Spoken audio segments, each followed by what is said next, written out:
Good evening, everyone. Good to see you all. Welcome once again to our Lojong series. Thank you, Dr. Lai, for these teachings. So I have posted in the chat the link to the text. And as a reminder, just remember to mute yourself when you're not speaking and enjoy the session.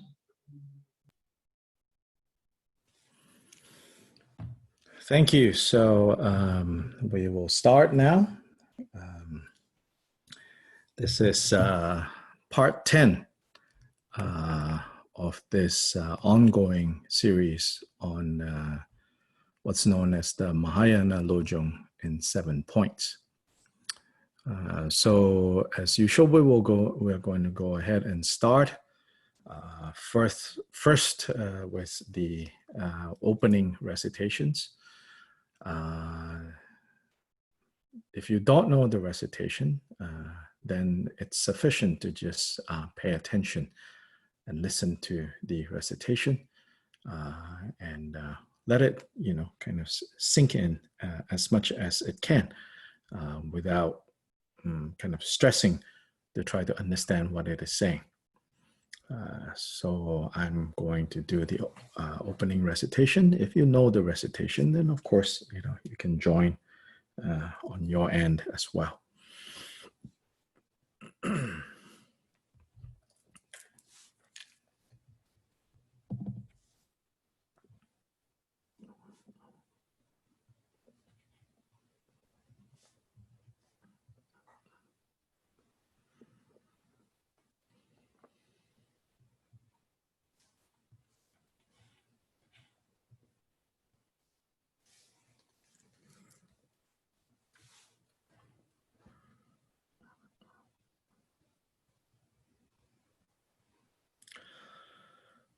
All mother sentient beings, limitless as the sky, especially those enemies who hate me, obstructors who harm me, and those who create obstacles on my path to liberation and all-knowingness.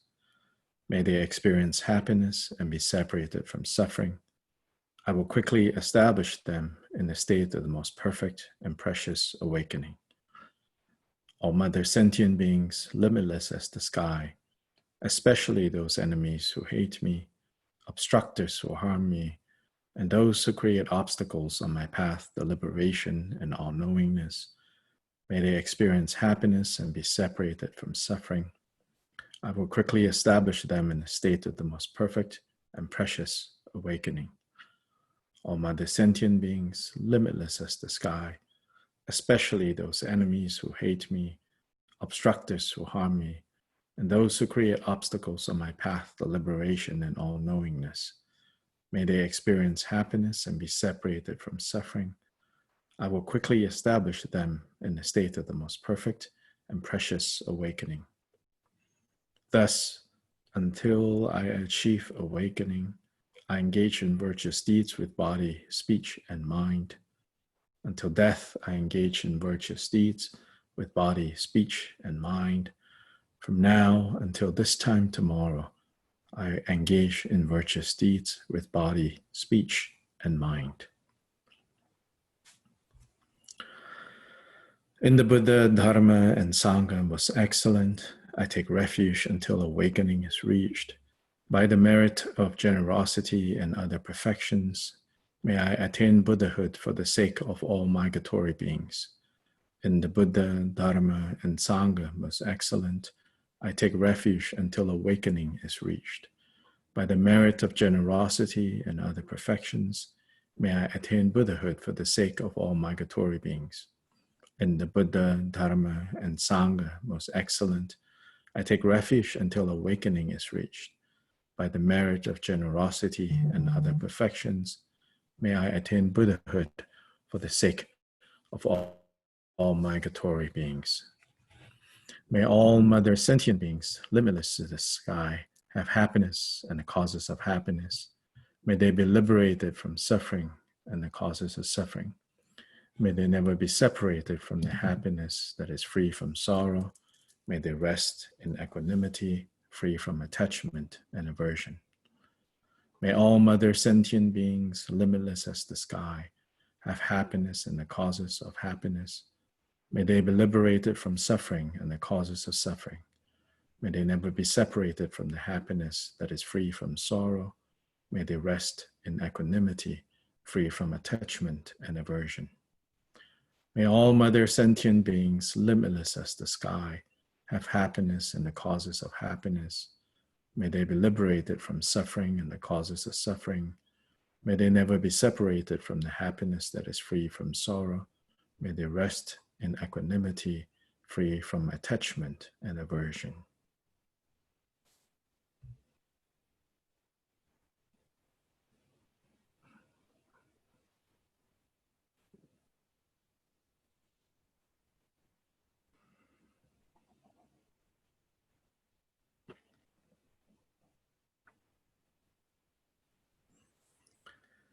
From here, we're going to continue on to the main practice. This will be in the form of a guided meditation. Continuing from what we were doing last week, in terms of beginning first with the first of the 7 points, which is the training in the preliminaries, then followed by the main training, the main meditation, which is the second point, which is the training in both absolute bodhicitta and relative bodhicitta.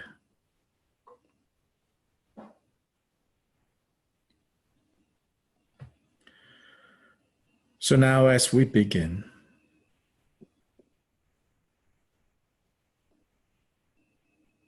I invite you to make a resolve that for the next half an hour or so, you're going to let your body and mind be in the same space, on the same spot. That the mind comes back completely and is immersed in the body, with the body, inseparable from the body.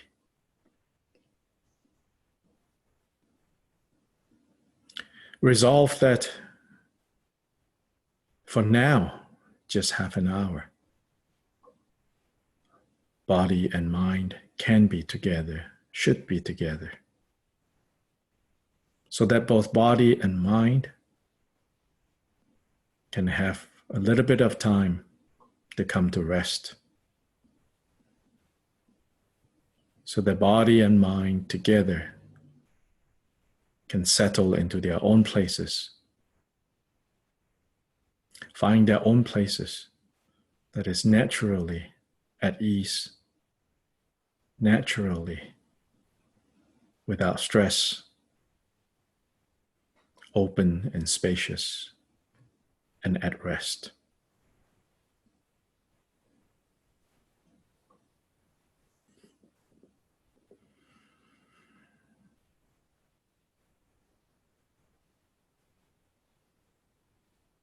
All we really need to do is to just get out of the way.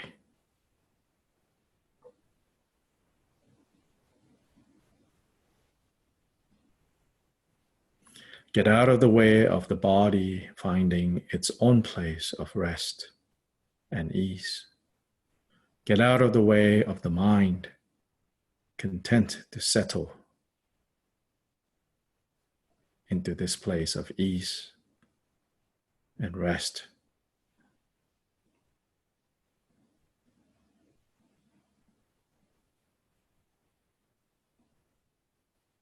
So I invite you to not have to do anything, but simply be present, both body and mind, in the same place.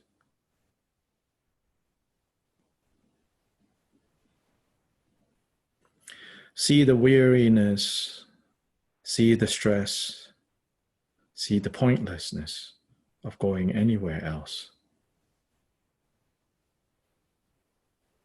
And see the advantage, see the benefits of simply staying, simply remaining.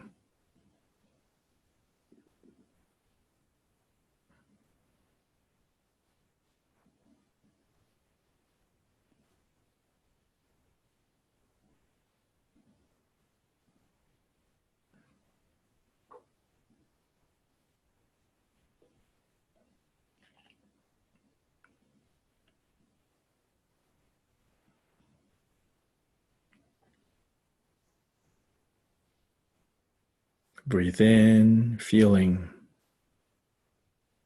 your whole body filling up, waking up, a surge of energy as you breathe in. Then breathe out, feeling the body relaxing, relaxing into space and openness, at ease and at peace. Followed by another breath, another incoming breath. Again, another infusion of energy and brightness. Then again followed by the release, the relaxing, the opening up as you exhale.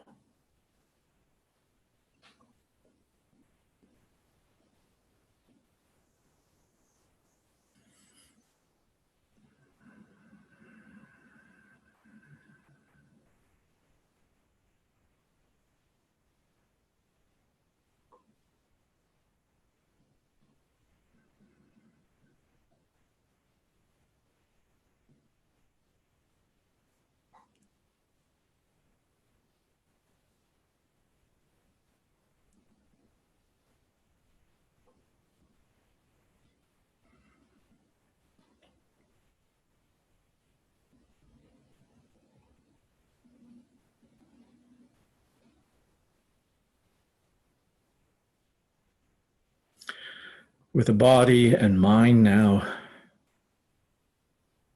in the same space, let us then now turn to the first of the 7 points, which is to train in the preliminaries. The training in the preliminaries basically reorientate our sense of what is important and what is crucial. The preliminaries help us to be done with distractions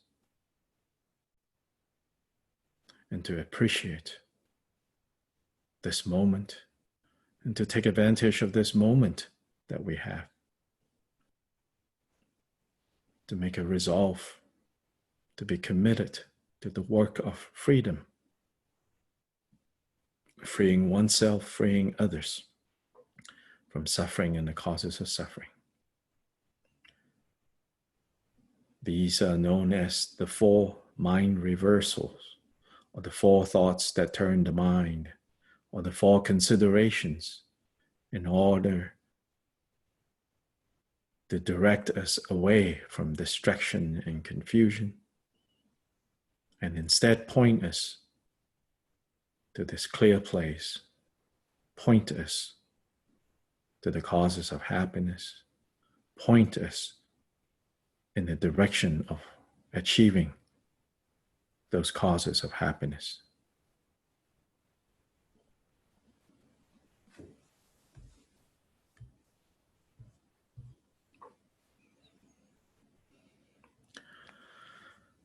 So the first consideration, the first thought, the first reversal is to consider the fact that although we now have a human body, it will be difficult to obtain one in the future.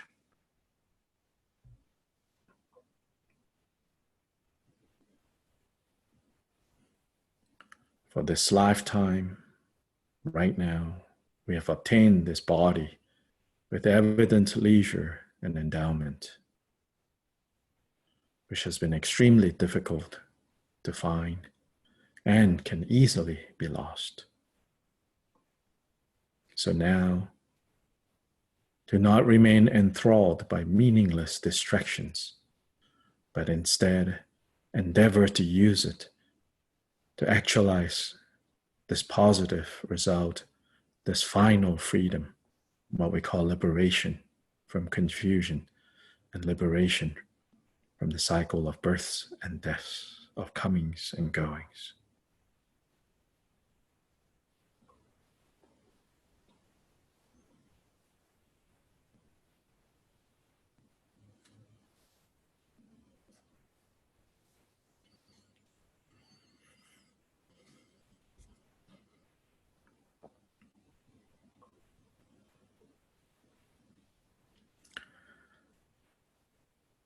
All things, all persons, all situations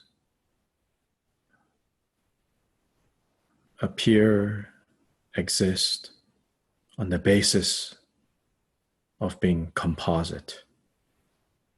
Nothing is a thing in and of itself, but rather comes together as a composite. And therefore, as a composite, it is necessarily impermanent. It is necessarily disintegrating phenomena.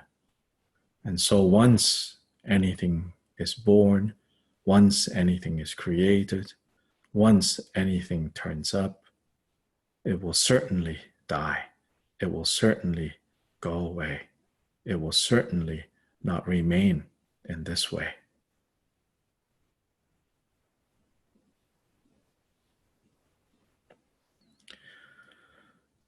Know that our lifetime is as uncertain as that of a drop of dew on a blade of grass. So now is the time for us to start striving for life's true meaning, which is to be free from the bondage of confusion, to be free from the pains and sufferings of confused existence, to wake up from this dream, to jailbreak, to see things as they are.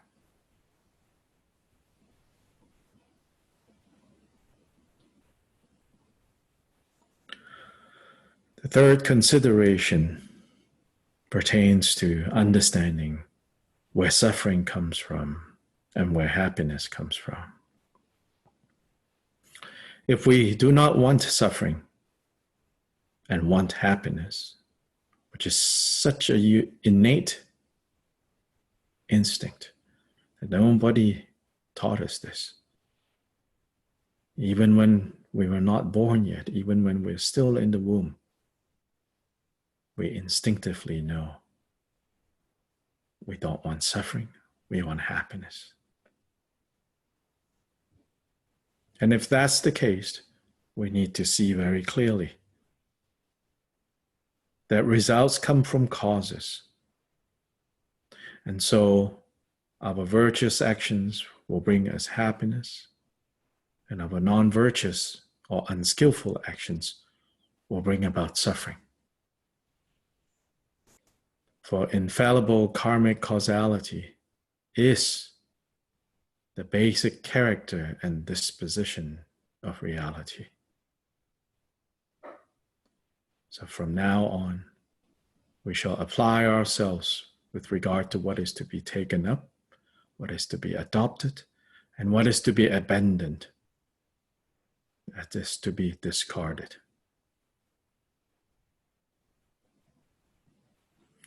For it is impossible to experience happiness if we continuously allow our habit patterns to keep creating the causes of suffering. We have to say, now is the time to stop. Stop already. It's enough.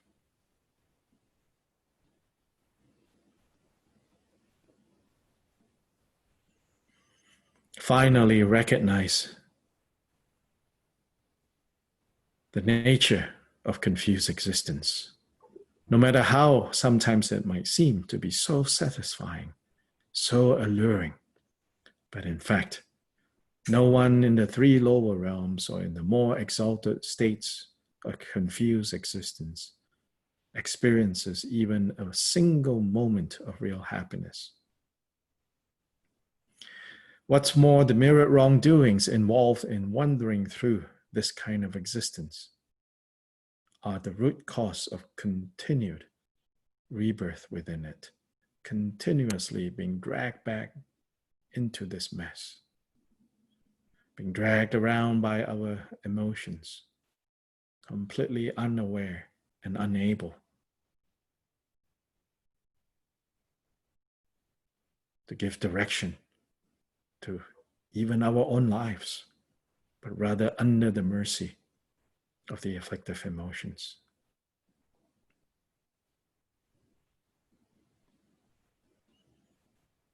See all of this and resolve that for right now, I am finished with this and shall now practice the supreme path to freedom, the supreme path of liberation of both self and other.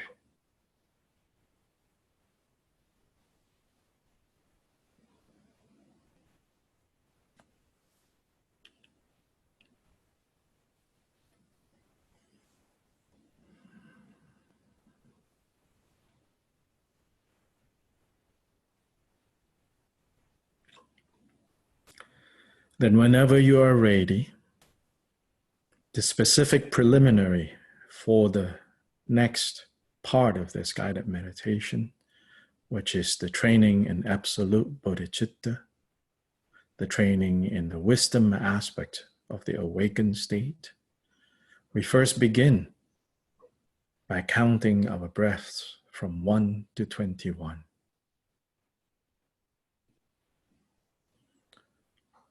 For each inhalation and exhalation, mentally count 1, then 2, then 3. And if you're able to sustain your focus, your attention for 21 counts, then it is said you have a good basis for successfully meditating and training in the meditation on absolute bodhicitta, on the nature of reality. So if we are not able to count to 21 without being distracted, then mainly this is what we should develop first.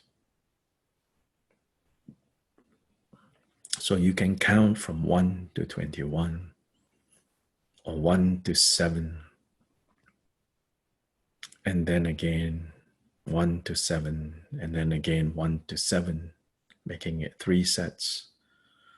Or perhaps count backwards from 21 down to 1. The main point is count till 21 and rein in this monkey mind.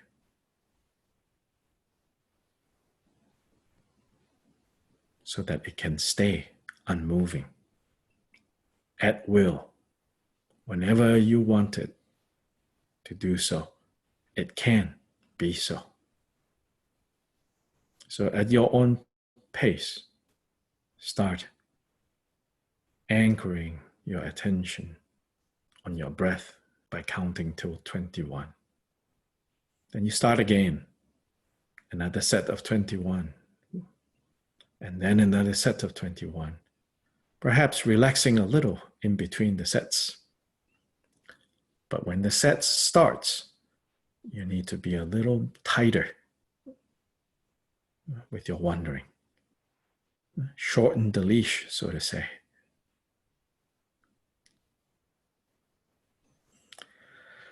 Even though we shorten the leash here, the ultimate goal isn't actually to have a very short leash. It's in fact to not even need any leashes, any harness, to be able to leave the mind as it is, without tightening, without focusing. But the mind finally detoxed from its addiction to distractions. Finally free from its habitual addiction to distractions into destructive states of mind.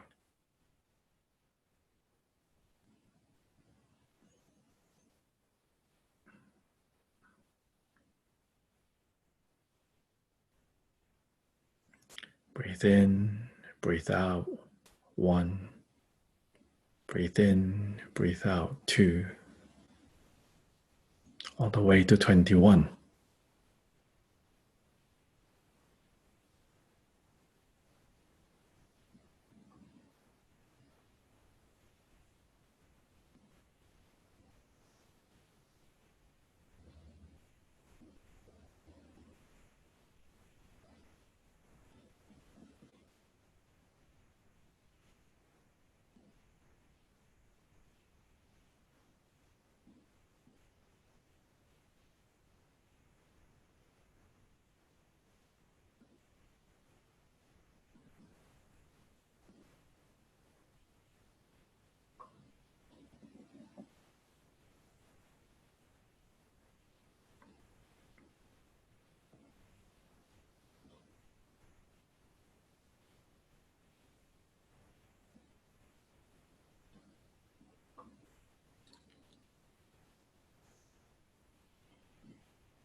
while still primarily relying on the counting of breath to 21 as the main object of focus.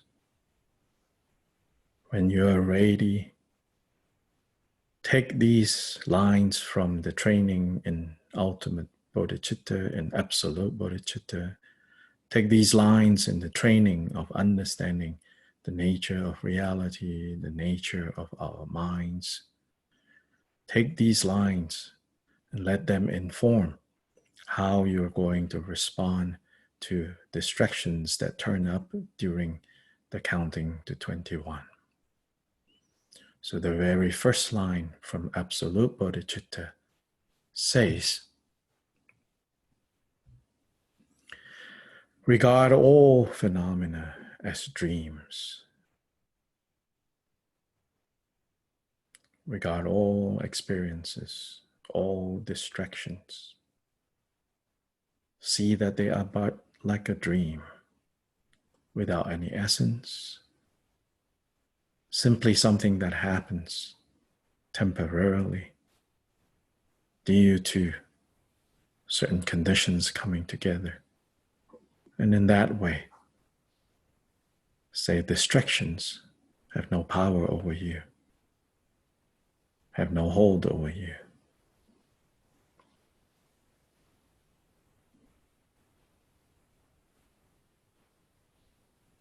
Whatever turns up during this time of counting to 21, see that as something happening in a dream.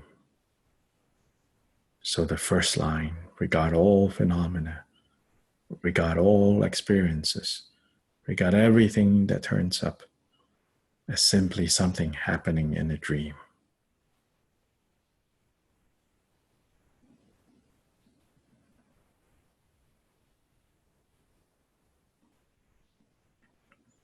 Regard even the idea of training in absolute bodhicitta as something happening inside a dream, and you're watching from the outside. Watching without attachment or aversion, but watching with clarity. Watching with unmistakable clarity and knowledge that all of this is happening inside a dream.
While the first line in absolute bodhicitta training points to the objective end of experience, the second line points to the subjective end of experience, so that we can see that even the mind that perceives this or that as being part of a dream, even that mind does not exist in and of itself, but rather exists in dependence on that which it projects and perceives.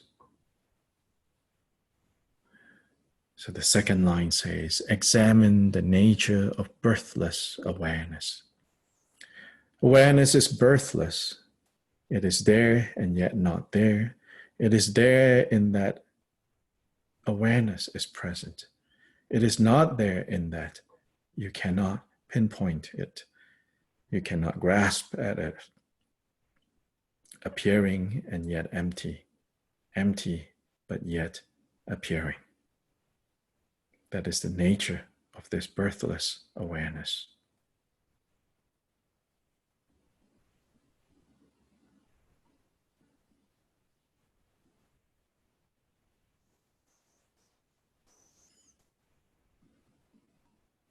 The third line would have us see that even the antidote that is applied, as in the method that we apply to counteract distractions, to counteract being rigid, being fixed on phenomena, even the method also does not stand on its own, but the method, the subject, and the object, they rely on each other. Their existence is interdependent. Understanding that should lead us to the fourth line, which says the essence of the path, meaning the essence of this practice, is simply settling into the basic state, into the underlying state.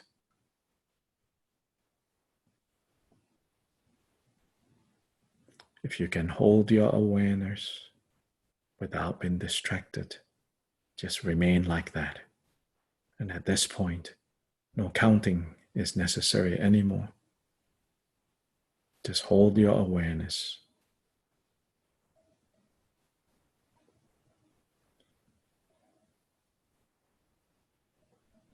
And simply settle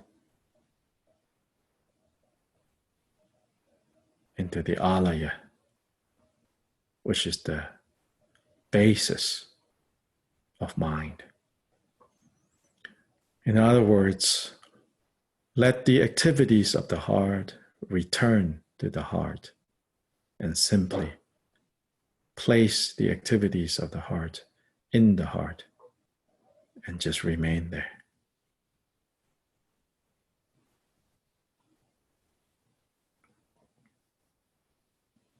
From the perspective of this state, nothing ever happens, nothing arises, and nothing ceases. Yet it is not a mere absence, for awareness is vivid and clear. And yet when you try to go look for something beyond this vividity, beyond this clarity, there is really nothing.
Simply settling into this alaya state, simply returning back to the heart and holding awareness is a little intimidating to do, then you can go back to counting breath.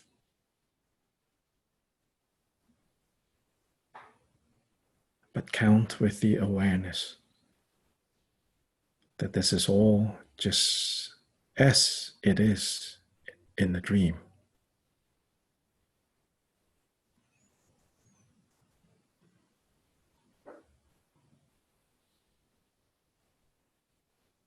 To take the approach of seeing all of this as a dream is to employ a particular method to dislodge the rigidity that we have entropied into. It is the loosen, the fixity, the stubbornness, our stubborn commitment to suffering, our stubborn commitment to confusion. Is what absolute bodhicitta meditation does, is to dissolve that.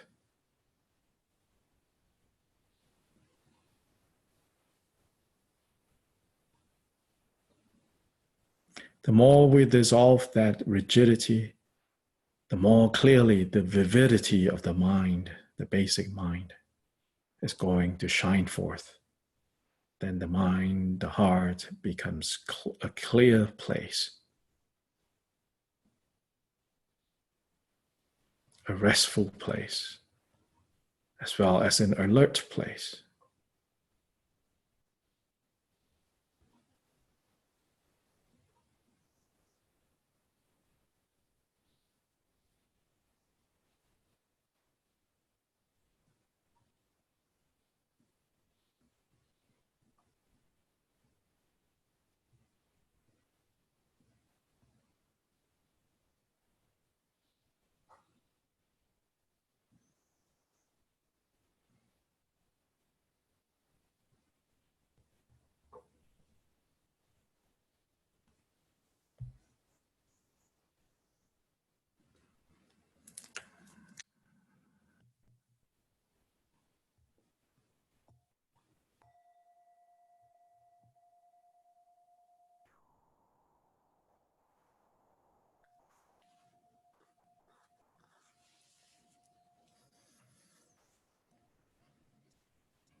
So if you have any questions or comments regarding what this session of guided meditation, now would be a good time.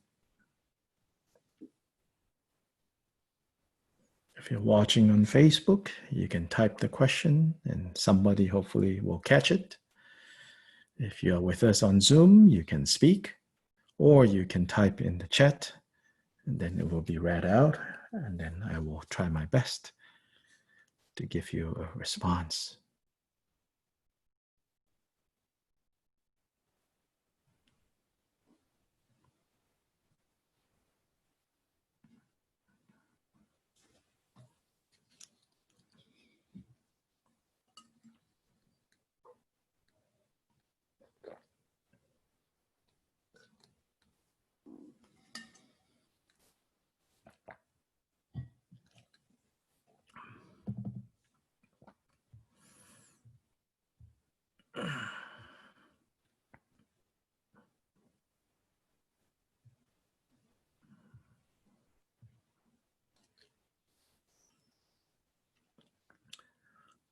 Well, if there's no questions or comments, then yes, put the pressure on and then it will come. In my practice, when I do this meditation, first I see the phenomena as a dream, but then I have the feeling like if someone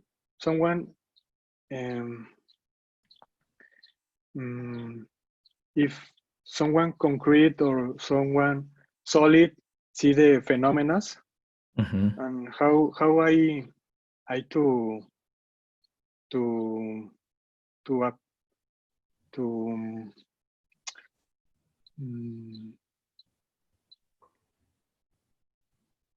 what I need to apply. I don't know what to do in this case. When you say someone then appear very solid, what do you mean by that? I mean, if there is an Omar that see the phenomena, you know. what I need to do with this, Omar? You need to see that. You need to look and say, is it really solid? Where is it? The moment you look, no, this is not philosophizing. Don't think. Don't think. But rather, when you say, so what I'm curious about is actually the method. What I said, I'm curious. When you say, during this meditation, you have a strong sense suddenly, Omar. What is that? What is that strong sense? What is it? See, normally when we have that sense, then we jump and say, I. So the practice here is actually not so much to conceptualize that I don't exist, but rather before it becomes I. The feeling, the sensation, the stuff that is the basis of I, look at that. What is it? Sometimes it's something very nice, very joyful. And look at that and say, is this stable? Unstable. Now, the stuff that is the basis for you to conclude, Omar is happy. When you see the stuff is unstable, then happiness is also not so stable. Then Omar is also not so stable. Sometimes it's something sad, something unhappy, or something uncomfortable. Now, normally, once that comes up, immediately, even without using words, it's like, I'm unhappy.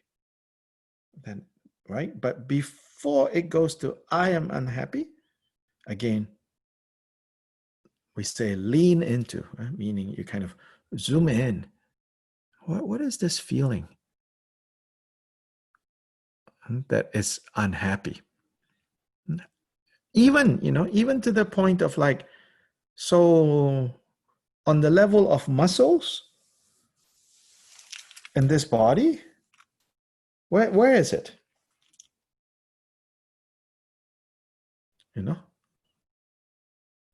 And if you look, it's not there in the way that you have become habitually thinking that it's there. It's that kind of regarding or analyzing. Yeah. It's a very sort of, you could say, gut level of analyzing or examining the nature of birthless awareness, regard or consider all phenomena, not in the kind of like rehearsing,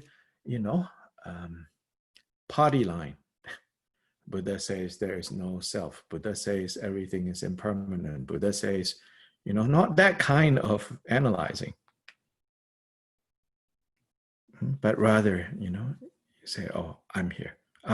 Okay, wait, I. Where did that come from? Look.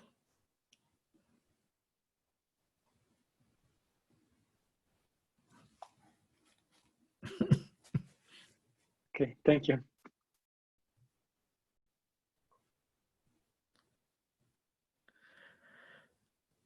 So let's take a break here. Yeah. And we'll come back from the break and continue learning more about the relationship between the absolute bodhicitta and relative bodhicitta and how to train in these two. So we'll take a break now.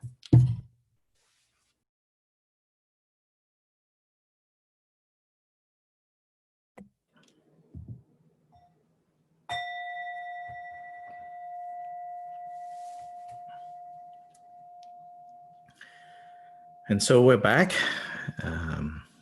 Just a very brief break.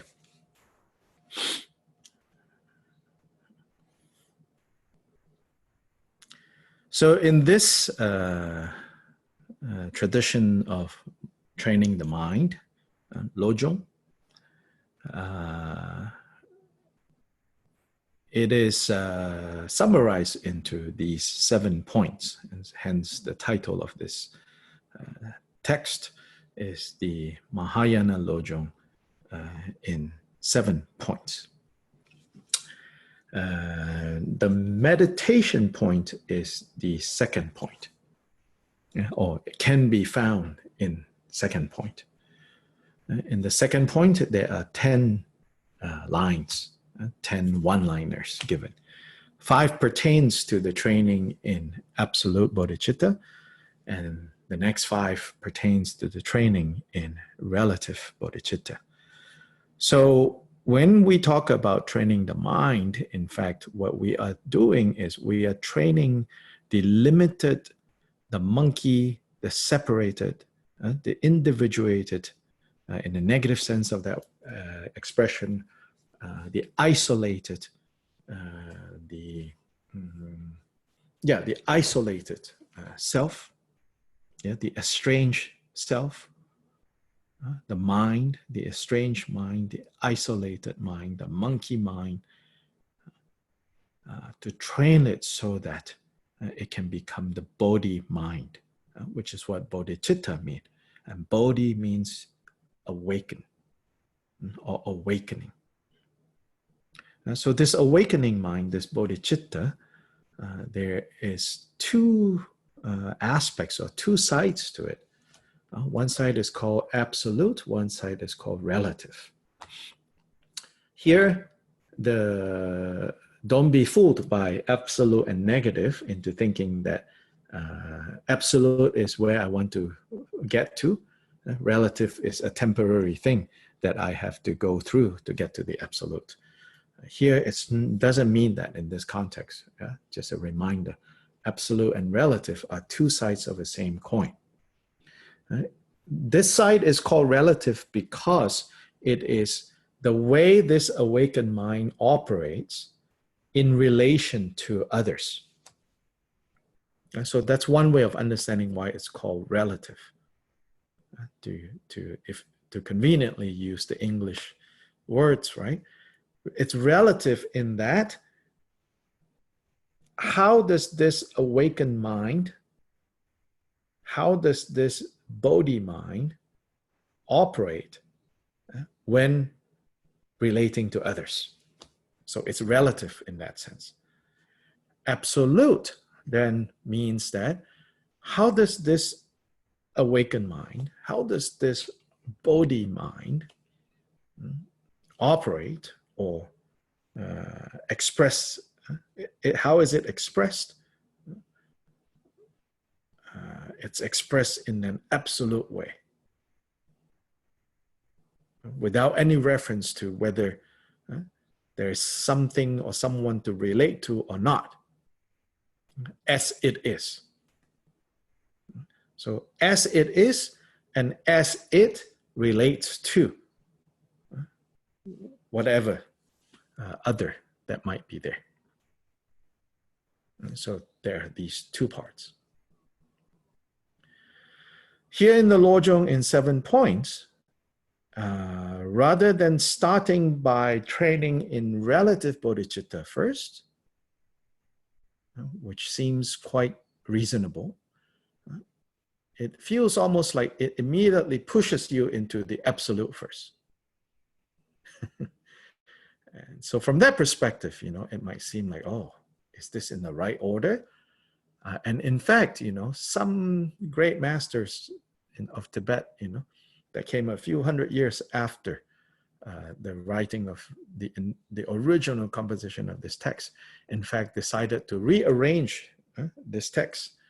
They actually put the absolute bodhicitta to further down, further away, because there's a feeling like, oh, no. First, you should train in the relative. Then you can train in the absolute. But I think if we substitute relative and absolute, by remembering that when we talk about training in absolute bodhicitta, essentially we are training in seeing clearly, in wisdom.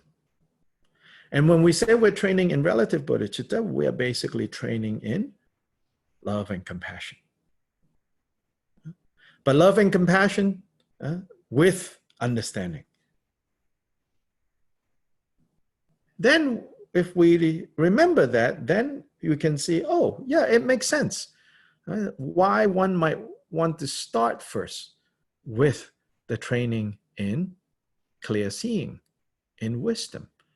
Because at the end of the day, right, the Buddhist system especially, the Buddhist system especially, the Buddha in the Four Noble Truths say, the fundamental problem is ignorance. It's a problem of not seeing clearly. And so not surprisingly then, Lojong in 7 points say, you first gain some experience in understanding the nature of our existence, the nature of our experiences, the nature of our mind. And that the more you understand the way things are, rather than the way things appear to be, the way you truly are, rather than the way that you appear to be to even yourself, the more you're able to develop that, it says, then the greater your capacity to actually develop love and compassion. If you don't understand this teaching on emptiness, this technical term emptiness, or illusory-like, or dream-like, then not surprisingly you will say, oh, I don't know, if I think that everything is illusory-like, everything is dream-like, then the feeling is, then my conclusion is, then why bother doing anything? Well, there's nobody really suffering, everyone is just fine, this is all just an illusion. That means you don't understand what the Buddha meant when he says, this is like a dream, this is like an illusion, that this is empty of essence. That means you don't yet understand. You know that you're starting to understand emptiness or lack of self, lack of a rigid, solid self, whether in you, the subject, or in the object, meaning then things lack fixity, things lack essence. Things are like, conditions are also things. Situations, especially when we have a situation, we relate to it as if it has an essence. Buddha says, no, there's no essence to that. It's dynamic, it's always changing, but we become frozen by our hopes and fears. And when our hopes and fears freeze us, we also freeze the situation. Then we impute essence to the situation, to the problem at hand, and to the one facing the problem. Everything gets kind of rigidified. Everything gets stronger and stronger as essences. When there is no clarity about what is, when we're being deceived by what appears rather than knowing what is. So the training in absolute bodhicitta, or the training in wisdom, how do you know that this is going right? It's when your capacity to love, to generate metta and karuna becomes stronger and stronger, despite more and more needing this metta and karuna, despite it feeling like, it's impossible. So when when you become unmoved by situations and conditions, there are two ways of becoming unmoved. One is a way that you have checked out, therefore it's unmoving, you know. The other one is the unmoving, that is the result of seeing clearly. Yeah, if you know, this is just a hologram, but everybody else who doesn't know is running like insane because there's a monster coming at us. You are not moving, not because you're stupid. You're not moving not because you are unfeeling, incapable of recognizing other people's suffering, but because you know, actually, this is not real. And so there's nothing to run away from.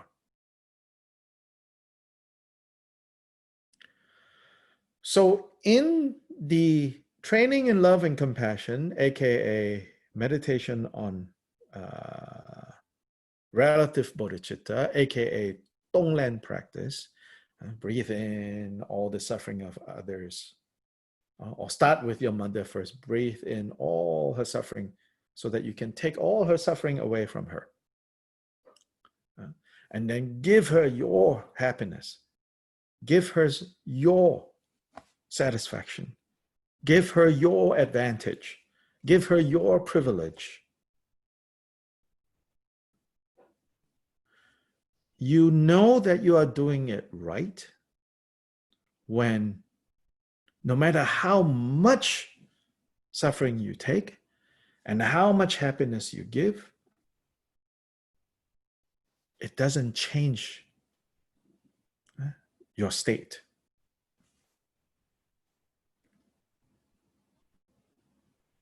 In fact, the analogy given sometimes is like, when a fire is really strong, it becomes even stronger if you pour water on it. Normally, if a fire is not strong, you pour water on it, it's going to, water is the enemy of fire, right? But if the fire is really strong and you shoot water into it, the fire becomes even stronger. Now we know why, the oxygen. So same here, when your wisdom mind is really clear, then you can say, like, pile it on, all the problems, all the inconveniences, all the suffering, all the undesirable things from anywhere and everywhere. You have no problem taking them. But the reality is, I don't think that's how we feel. So this is really careful that you not become a out of ego, I'm going to be this warrior, I'm going to go take all the suffering. Then that becomes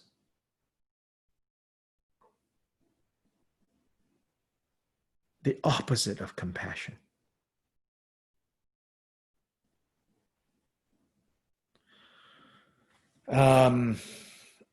In the commentarial tradition, these virtuous states of mind, like metta or maitri, which is really more like friendliness, warmth of heart, and then karuna, which we translate as compassion, and then joy and equanimity. These are the four immeasurable minds. Yeah.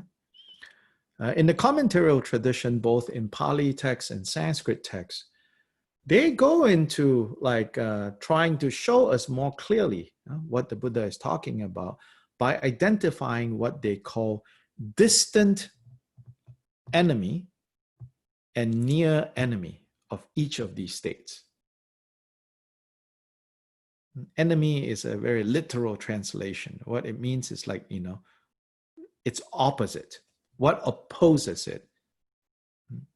So here it is said, right?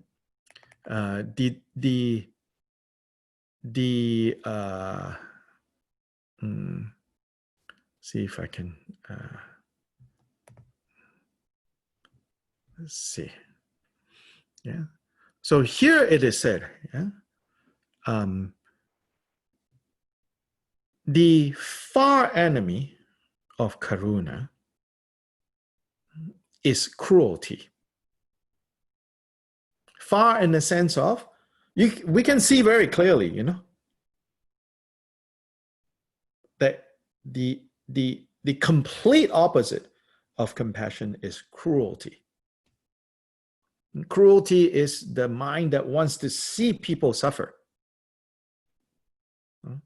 Like, nothing makes us feel better than when seeing somebody suffer.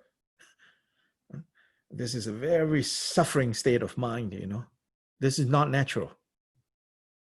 Something very messed up has happened, you know, that we relish in other people's suffering. That's cruelty. So that's called the far enemy. What about the near enemy of karuna? The near enemy of karuna is sort of sentimental, like pity.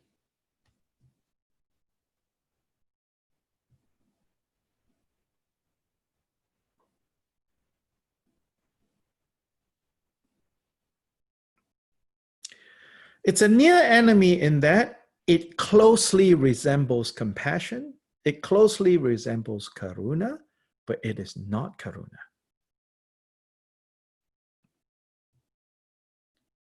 So it is a state of feeling the pain, but somehow it is about you.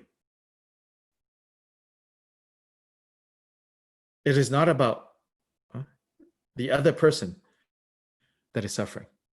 It's about you.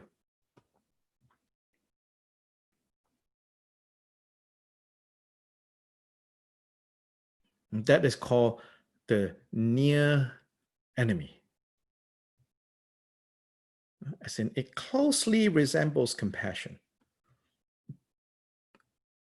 but it is not.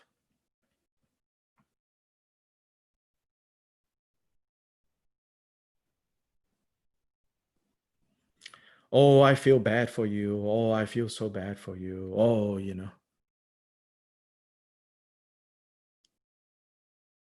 That is not karuna. Even worse is when we ourselves lose our own kind of equanimity by getting caught up in the suffering.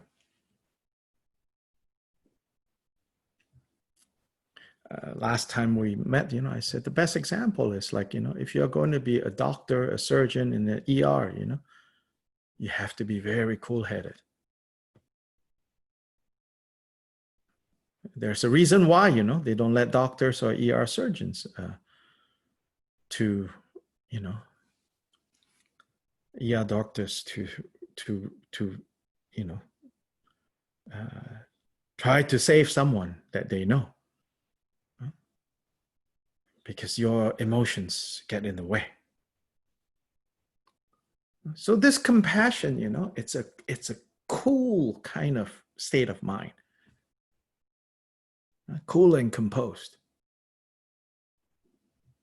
Not whipped up in the frenzy.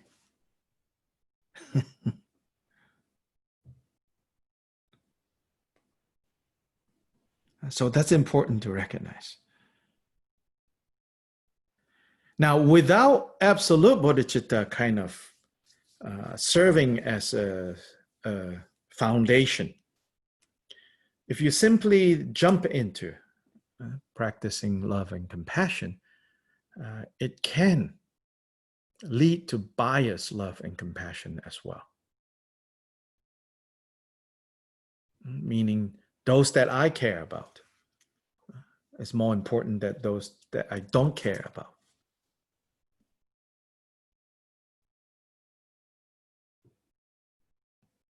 Anyway, your questions or comments?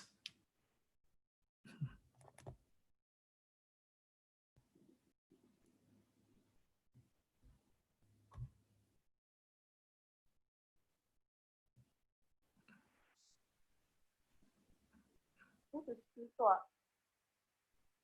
Hello? Hi, Siswa from Penang. Hi. Can you hear me?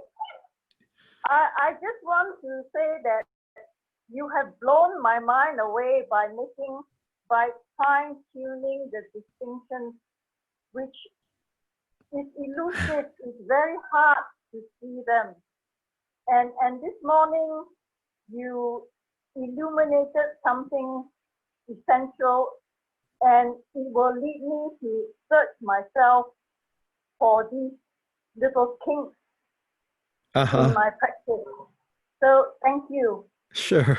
Yeah, Chuswat is referring to this also ongoing series for 6 sessions in the morning, well, morning here in the US on the East Coast, the compassion meditation. Some of you are, turning up for basically everything that I'm doing. And you can see that they are all kind of interrelated and connected. And so then sometimes, if you are a little bit lost, it's not your fault. It's because I forgot what I said, where and when, To me, it's just all one big teaching. And so, so I might just be like continuing on from this morning and then not remembering like, wait, many people here, probably were not here this morning. You're like, what is he talking about? But they're very much connected. So the morning program, the compassion meditation, that's based on a more devotional approach because there's a Buddha figure that we kind of relate to. And in relating to the Buddha figure, which is the Buddha of love and compassion, Avalokiteshvara or Kuan Yin, and in relating to Kuan Yin, we learn how to actualize Kuan Yin, to imaginatively feel what it feels like to be Kuan Yin, basically. Yeah. So in that approach, the analysis of absolute bodhicitta, like the question that Omar asked, it's not so directly, you don't so directly look at it, and then in that approach, actually, you begin by training first in relative bodhicitta, and then you move to absolute bodhicitta, the completion stage. So there are complementary methods, which they are complementary. It doesn't mean that you have to do it all. Sometimes Tibetan Buddhism seems really overwhelming because there are so many different parts to it. But actually, if you know how to digest the parts, they are nothing that confusing. They boil down to one thing with 2 aspects.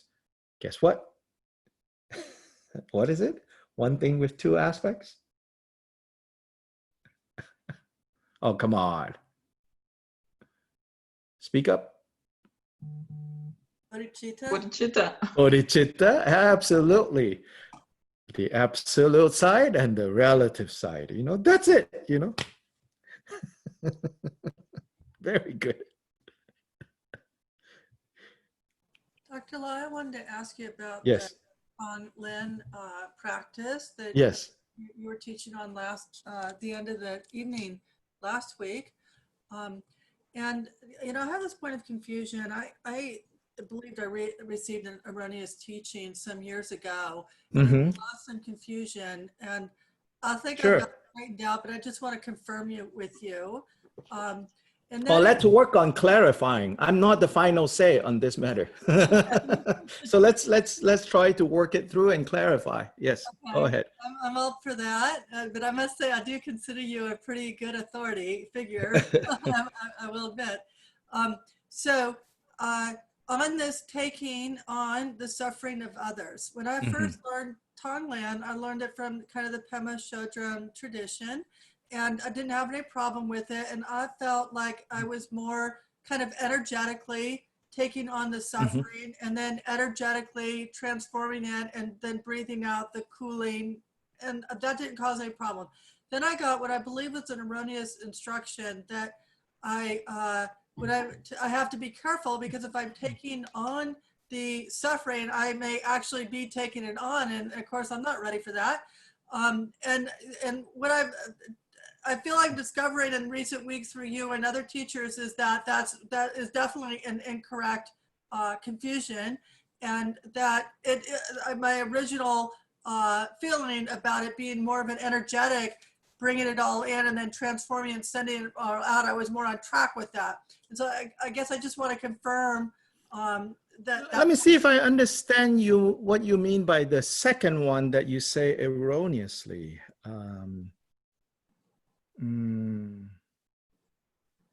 Yeah, let's. Can you say more about that? Yeah, well, I don't want to go into who, Yeah, it doesn't matter who. I received this instruction that was I really shouldn't do it as beginning practitioner, because I am taking on all that suffering, unless I'm really ready and able to do that, like a bodhisattva is. I'm going to be really taking it on, and then yes, I think that's actually there are warnings against that. Okay. In the tradition. Okay. So that's my concern. Can you speak about that? Because I mean, I'm fine with like taking it in and transforming it, saying it out. I felt quite comfortable with that. But if I really am energetically taking it all on, and I don't really have a way yet to transform it, exactly, take it out, then I do have. So that's basically where that advice is coming from. So I would say, I dare say, like majority of the teachers that are teaching this, what they are saying, they're not wrong. They're not making it up. The problem is, like, we don't quite know how to fit it all together. Yeah. And then problems arise on our end, because we don't know how to, exactly how to put it all together. And some teachers might just give you one slice, right, of what they have heard, and maybe lacking experience, I don't know. Not seeing that one slice is a piece of this puzzle. So I think that's a good attitude. If whenever we receive these teachings, we say, this is yet another piece to the puzzle. So there's actually a warning saying, be careful when you do Tonglen, because if you are not careful, and why do you need to be careful? Because thoughts are very powerful. Thoughts are very powerful. Don't underestimate how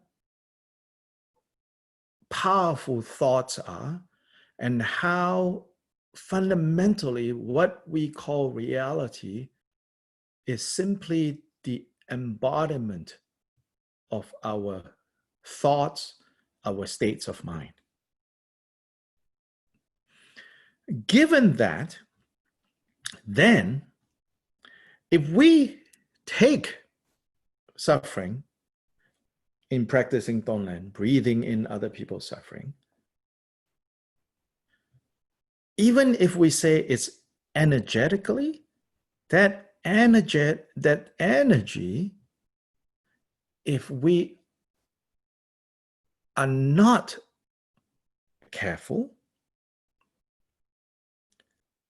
can become embodied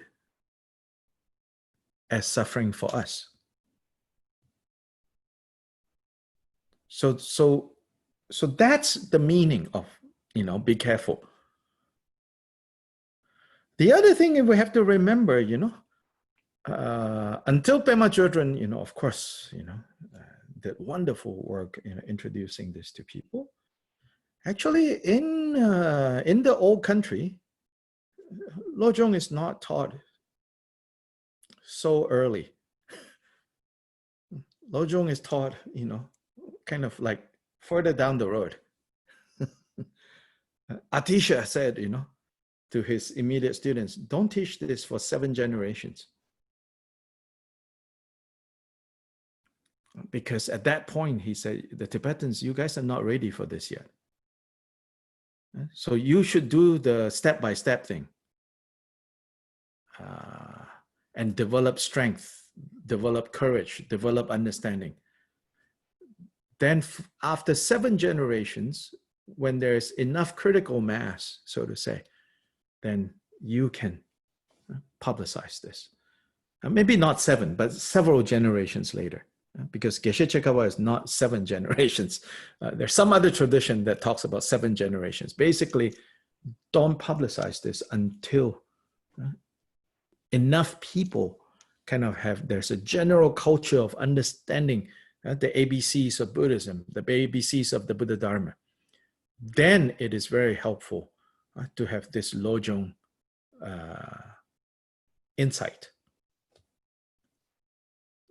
So Lojong is very powerful and very practical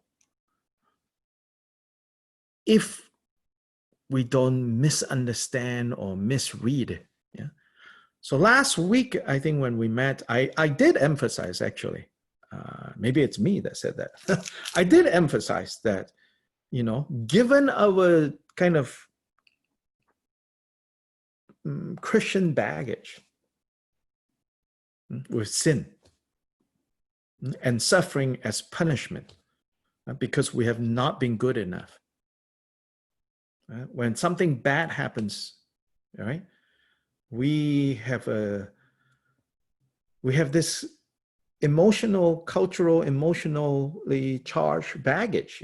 Immediately when something bad happens, you have lost your job, or you have a certain illness, somewhere in the back of our minds, it's like, I've been bad, so here it is. I'm being punished. Given that baggage, on the one hand, then on the other hand, right? In that world, in that psychology, who is the answer to that sort of problem?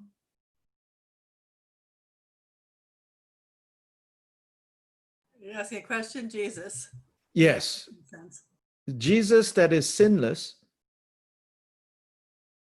Jesus who died for everyone, and you should be Jesus. And of course, you can't be Jesus. And that can be such a burden. Like, why can't you be Jesus? Jesus died for you. That can also, I'm not saying that it's automatically a burden, but it can be a burden. Just like sometimes people say, for example, here in the West, where goddess traditions have, kind of disappeared for a long time. Of course, now there's a resurgence. But for so long, right, goddess traditions have disappeared.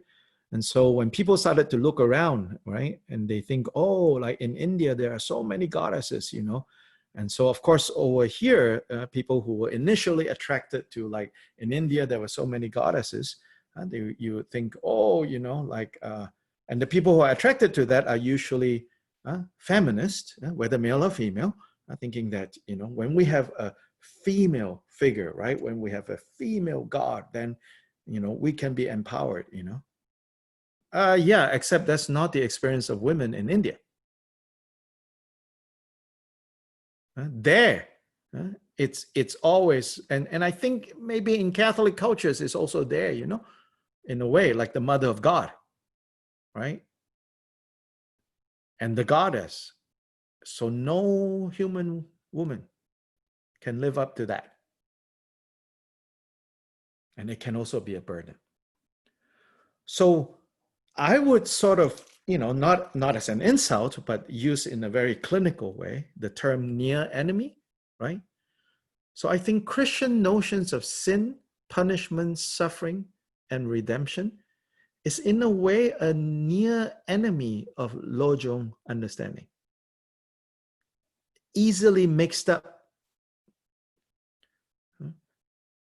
in Malaysia, I grew up where we go to traditional Chinese doctors and Western trained allopathic doctors. We somehow mom, dad has a sense, you know, that certain types of things you go here, certain types of things you go there. So we use both, and we don't get into these like, you know, this is better, that is better. We're like, depending on what's the problem. But one concern always that I heard growing up is careful not to take two medicines that will fight with each other. Careful not to mix the two. So they will, you know, ask the Chinese doctor when he's prescribing and say, oh, by the way, I'm also taking this, you know, from the allopathic doctor. Is this going to clash? It's a question they always ask.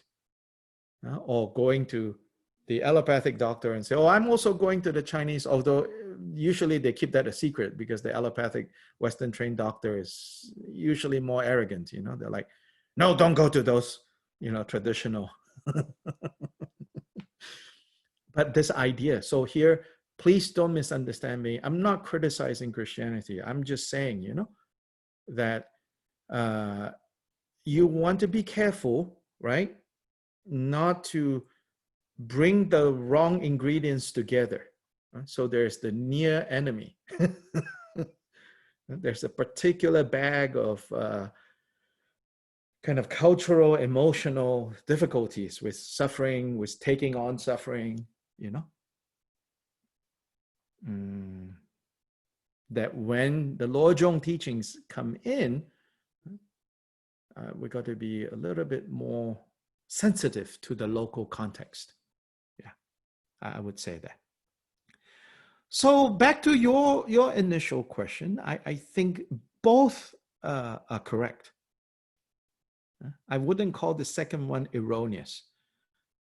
Perhaps just not knowing yet, you know, that second piece of advice, how to fit it together with the first piece. So the second piece of advice is really based on the principle that, you know, what we experience as reality is nothing other than the embodiment of thoughts and emotions that we have. And so if our thoughts and emotions are taking on suffering, but not able to have absolute bodhicitta, you know, kind of purify it, then it can lead to, you know, more problems. Then the problem is that, again, so this is when it's mixed up with the near enemy. When you have more problems, you think, oh, this is good, you know. But no, this is not good. But you see, two people might be given the same problem. One person will think, oh, this is more problem. Another person will think, oh, this is really good. It really energizes me, right? I mean, even outside the context of Lojong, you see, that's where the difference is. The difference is not so much in what turned up. The difference is that when something turns up, instead of like being like sunk by, you know, suffering, you become even more courageous. So Shantideva said in Bodhicitta, he says, you know, some at the sight of blood will faint. Even their own blood, much less other people's blood, they will faint. Others at the sight of blood, you know, become more courageous. I'm the first type. At the sight of blood, I'm going to pass out, you know. But of course, you know, metaphorically, right? That so you are the final kind of decision maker in terms of like, you know, can I effectively do Lojong or not? You know, Tonglen specifically. Can I effectively do Tonglen or not? right? Well, how do I face? Forget about the meditation and the energy even. How right now do I face the difficulties that turn up in my life? If it feels heavy, then don't do too much Tonglen. Do more absolute bodhicitta. Because when you develop the muscles of absolute bodhicitta, then you can carry heavier. Then you can do more Tonglen. Yeah? There's nothing wrong with Tonglen. That's not where the error is. Buddha doesn't give anything that can, of itself bring suffering.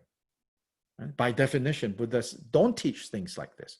So there's nothing wrong about Tonglen. It's all about timing. It's all about ability. It's all about, so that advice again is based on saying you need to really see, can you or can you not? Yeah. So even with like Tonglen, I guess you could say I'm in the careful camp. And I'm not making it up. When you look at the earliest commentary, it says, for that line, right? Train in taking and sending alternately.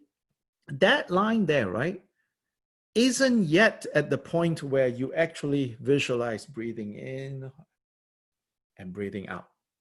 Breathing in problems, breathing out, happiness, like giving away happiness. That line is the next line. Mount these two on your breath. Again, I think I could be wrong.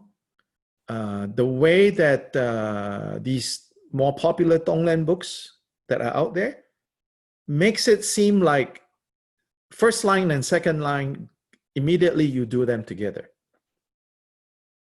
That I do think is a mistake.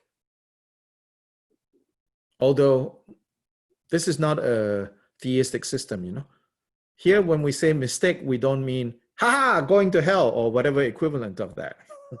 Here, mistake, we mean you are now on your own. You're now on your own. As in, that's not how, it's prescribed. So you can test it out. Maybe it worked, maybe it won't work. Mistake in that sense. Yeah. Like one time, a friend of mine, this Kempo, he was talking to some friends in Vietnam, some Dharma students, new Dharma students. Then after the talk, I heard a little bit of what was being said. And then after that, I said, so what's going on? He said, I said, yeah, they're very, like kind of paranoid. They say, oh, so-and-so said, some people said, if I chant this mantra without transmission, without empowerment, I will go to the hell realms. So the Kempo said, yeah, I mean, some tantras say that. Sure, you maybe you can quote chapter and verse. But he said, but you don't read, things like that. We're not a fundamentalist tradition. So he said, first you have to think, why would Buddha give things that could lead people to the hell realms? By definition, it doesn't make any sense. He says, so you have to understand, when such strong words are used, if you do this without empowerment, without a guru, without guidance, you are going to the hell realms. What it is saying is, when it comes to this, tread carefully. Because it has so much effectiveness or power, you can accidentally cut yourself if you don't know how to handle it. Not, no matter how careful you handle it, you are still going to get cut. You are still going to hell. So in the same way, here, when I say that these two lines, I feel, popularly what's taught, too soon, joining these two lines. Because when you look at the earliest commentary, the first line, train in taking and sending alternately, doesn't use visualization of breathing in suffering and pain, and breathing out, giving away your happiness. But rather, it's working with first, basically, metta and karuna meditation. No better place to learn metta meditation than from Theravada teachers, because they have a very strong tradition of metta, emphasizing metta. They don't emphasize karuna so much, not because it's not there, but because, which I actually am of that view. If you cultivate metta, karuna comes very naturally. So again, what is the definition, right? So we talk a lot about maitri or metta, loving kindness and compassion. Then loving kindness is the desire to bring about the well-being and happiness of others. That's maitri. Karuna then is the desire to remove harm and suffering from others. And why Buddha taught metta first before karuna? I think it's also related to that danger, yeah, that Kathleen, that you were talking about. Because if we start by training in compassion first, karuna first, because suffering, it can be so heavy, and if we don't handle it well, then it becomes a stronger burden. So first, there are two sides of the same coin, right? One is a desire to bring about the well-being and happiness of the other. And the other one is the desire to remove harm and suffering from the other. So start by training, developing the desire to bring about the well-being and happiness of the other. So start with thinking of someone that you have a natural fondness towards, that you have a natural sense of gratitude and care and concern for. So often mother is given as that person. And then even in the 12th century, I know of one instruction that says, this is a profound point that is being made, which is, if the mother, for whatever reason, is too complicated to use as that person, then you can switch to another person. The point is someone that you naturally feel this way already. Then it's a good starting point to tap into that feeling, that genuine feeling of friendliness, of warmth towards. But that's the starting point. Then here if you think, so for that, I want the best for you. I want you to be happy. I want you to be safe, So I'll give you, the safety that I have. I'll give you, the happiness that I have. I'll give you the satisfaction that I have, including, I'll give you the Dharma understanding that I have. I would like you to have it too. So in the commentary for this Lojong point, Geshe Chekawa's immediate student, he says, you first develop that. That's what this line is about. You develop that. Then naturally from there, you can also see, oh, but my mother is sometimes unhappy. So I don't want her to feel this way. I want to take that. I want to take that away. So sometimes maybe your daughter or your child is the object. I have a question. Hold on. Okay. But you don't stop there. You don't stop there. That's the first object, and then you expand the circle of this love and compassion. until it becomes boundless. Now, you don't have to wait until it has become boundless before you start the breathe in, suffering, breathe out, happiness. But there should be some space between these two. Don't immediately jump into. This would be how I would teach this, if I was doing this over a weekend. I would say, okay, I will go through with you this technique of breathing in and breathing out. But for now, put that aside. And first, learn to identify this feeling of metta and the feeling of karuna. And then learn to kind of more naturally develop the capacity to experience metta, the capacity to experience karuna, until you're fairly kind of familiar with that. Then we can take the next step of breathing in, breathing out. Yeah. Yes, Larry. I have a question about the suffering and the happiness that we're taking and giving. Mm-hmm. Many times when people are suffering, there's no question if the person is hungry, if the person is in great pain because of an injury, Mm-hmm. If the person is sick, you have no problem saying that the removal of that suffering is good. Mm-hmm. But many people want something that they think is going to make them happy, but it's completely illusory. You know that if you satisfy... Yeah, here it doesn't matter. You're not going out there to try to talk to anyone about this.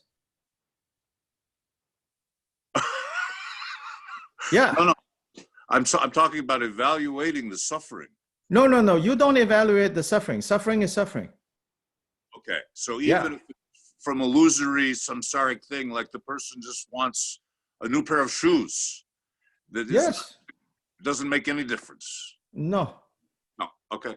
Otherwise, you'll be sitting around, very busy judging which is, qualifies as wisdom, then I will give you.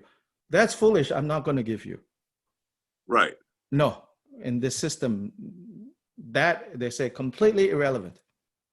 Okay. I know, what are the larger implications? I don't, another time we can talk about that. In this system, it says it doesn't matter. Suffering is suffering. But you have to remember, right? Here it is not saying, here is how you train your mind. So in training your mind, there is no place to go, oh, your desire, yes, that will lead to happiness. Your desire, no, that will just lead to more mischief. Not in the Lojong tradition at all. Instead, I already talked about this actually. Instead, whether this person is desiring a new iPhone or desiring to get rid of his neighbor so that he can hook up with the neighbor's wife, or desiring to dig 4 more wells somewhere in India for clean water, you recognize all their desire. Then from there, you should go back to what's behind all of these desires.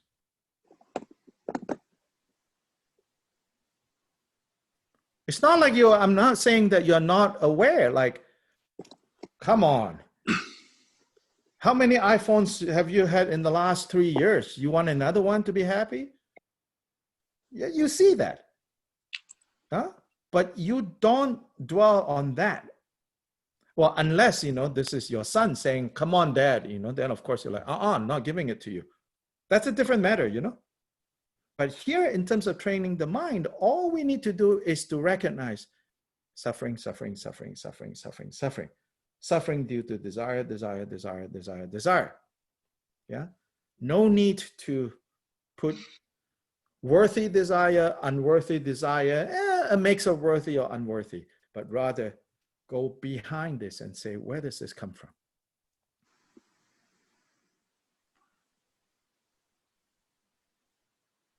Yeah, it comes from this innate,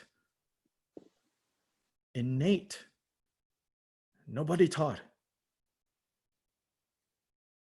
this innate desire to have happiness and freedom from suffering. In that sense, that's the great equalizer, all of us. So I use this proverbial. From the proverbial Hitler to the proverbial, Mother Teresa, they are motivated by the same thing.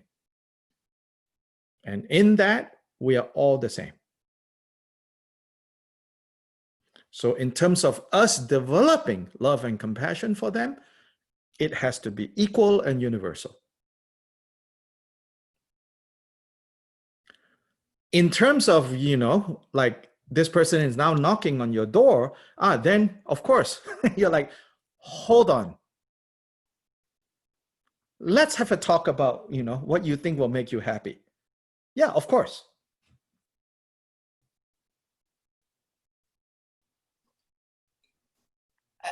Could I ask? Yes. If in training in loving kindness and compassion first, is it simplistic to say that in this giving and taking, you're really not giving away your happiness? You are giving the desire for them to see happiness as a state of mind? In this method, it doesn't distinguish that. But it keeps, if you're realizing it's perception as opposed to no, it's too much thinking. But in doing that, that would help. Now we are on a second level, trying to now we're on a second level. I feel in like trying feeling like we have to rationalize. No, I'm not. The method itself doesn't distinguish. The method itself is all my happiness, I will give it away. Okay. Yeah. You have to see that is the method. All my happiness, I'll give it away. But it's still the ability to see happiness versus the ability to see it as something else. What do you mean? Perception. I know. So therefore, the more you do this, it would seem to me that the more it helps you realize the illusory nature. I mean, you're working on your own ability to clarify in this process, are you not? Yeah, maybe, but that's the absolute bodhicitta part is where the clarity is. Right. Yeah, so here in the relative bodhicitta, it's just, I will give it all. That's why it's not so easy.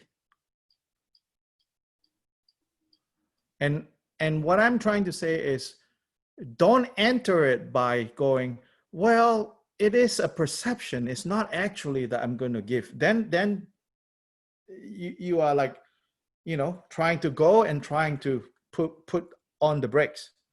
Missing the point. Yeah. Yeah. It's actually, when you actually do it, it's actually quite like extreme, so to say, I'll give it all. I'll give it all away.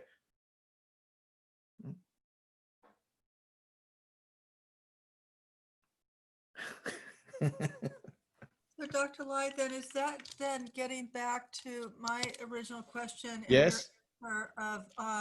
We first need to train in the ultimate, because yes. in order to give it all away, we have to understand the ultimate, that there is an unlimited source, basically. And yes. So we can't correct. give it all away. And is that correct? Correct. Okay. Yes, the understanding of the emptiness then makes it possible to give it away. Because there's nothing. There's no away.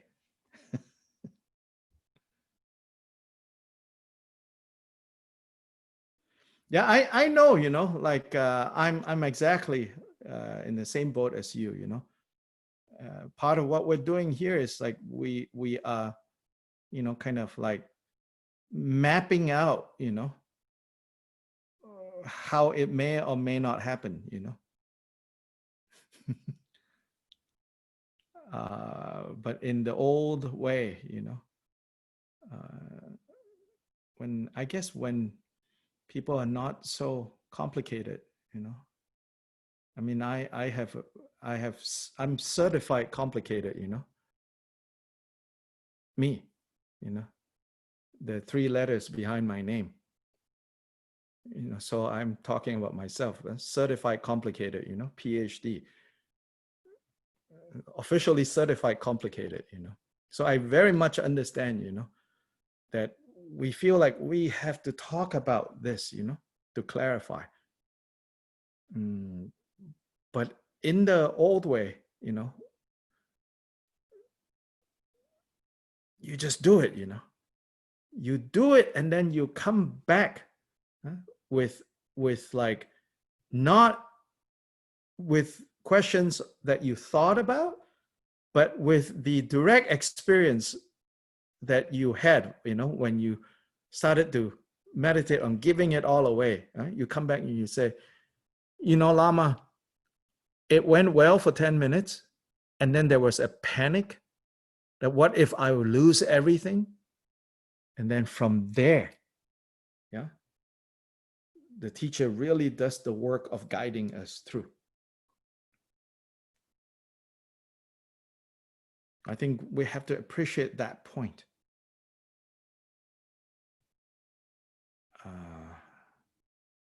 Otherwise, it's very heady.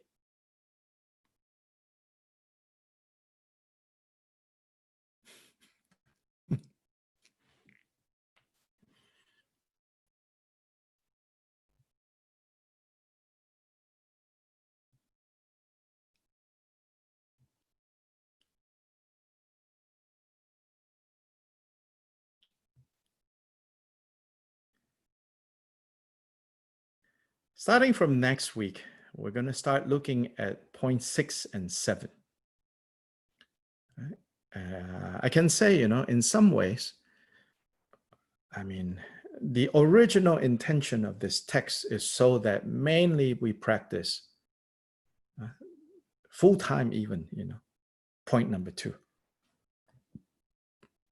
Then 6 and 7 are given as the precepts, the do's and the don'ts for the purposes of supporting the main meditation that is found in point number 2. However, I also feel, at least at this point, that you're like, I don't know, point number 2, I don't have time for it. You know, I'll do a little bit of that, you know. And I don't know. Yeah, maybe not. Then just the precepts in the 6 and 7, the precepts and the commitments, or the commitments and the trainings presented in 6 and 7 can still be very beneficial. Even if you're not committing to making point number 2 your central practice. So in that sense, you could say, starting from next week, you know, we're going to look at these, almost you could call them aphorisms, that even if you're not planning to meditate for half an hour a day on the 2 bodhicittas, the precepts and the commitments in point 6 and 7 are very practical, day-to-day life things. Yeah? So that's what we'll start looking at, starting from next week. Okay?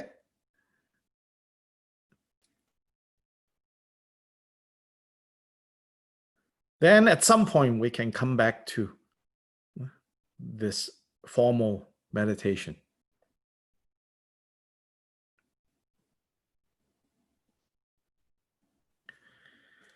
Chanchu semcho rinpoche ma gyeba nam gyegyuji gyeba nyamba meba yang gongne gongdu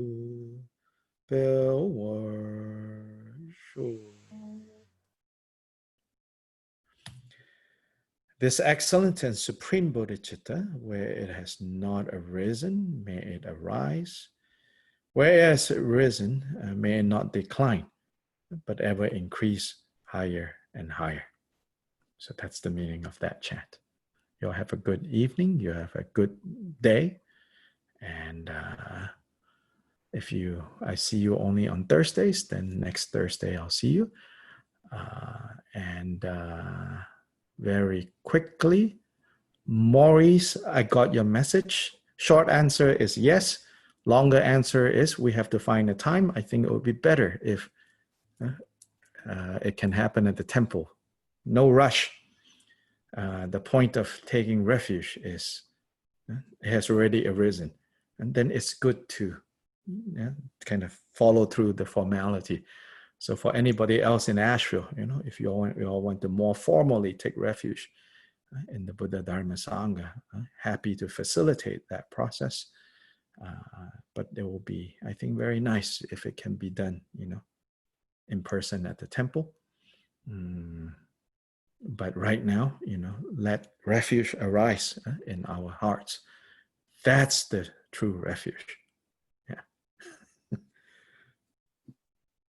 Tata. Ta. Gracias.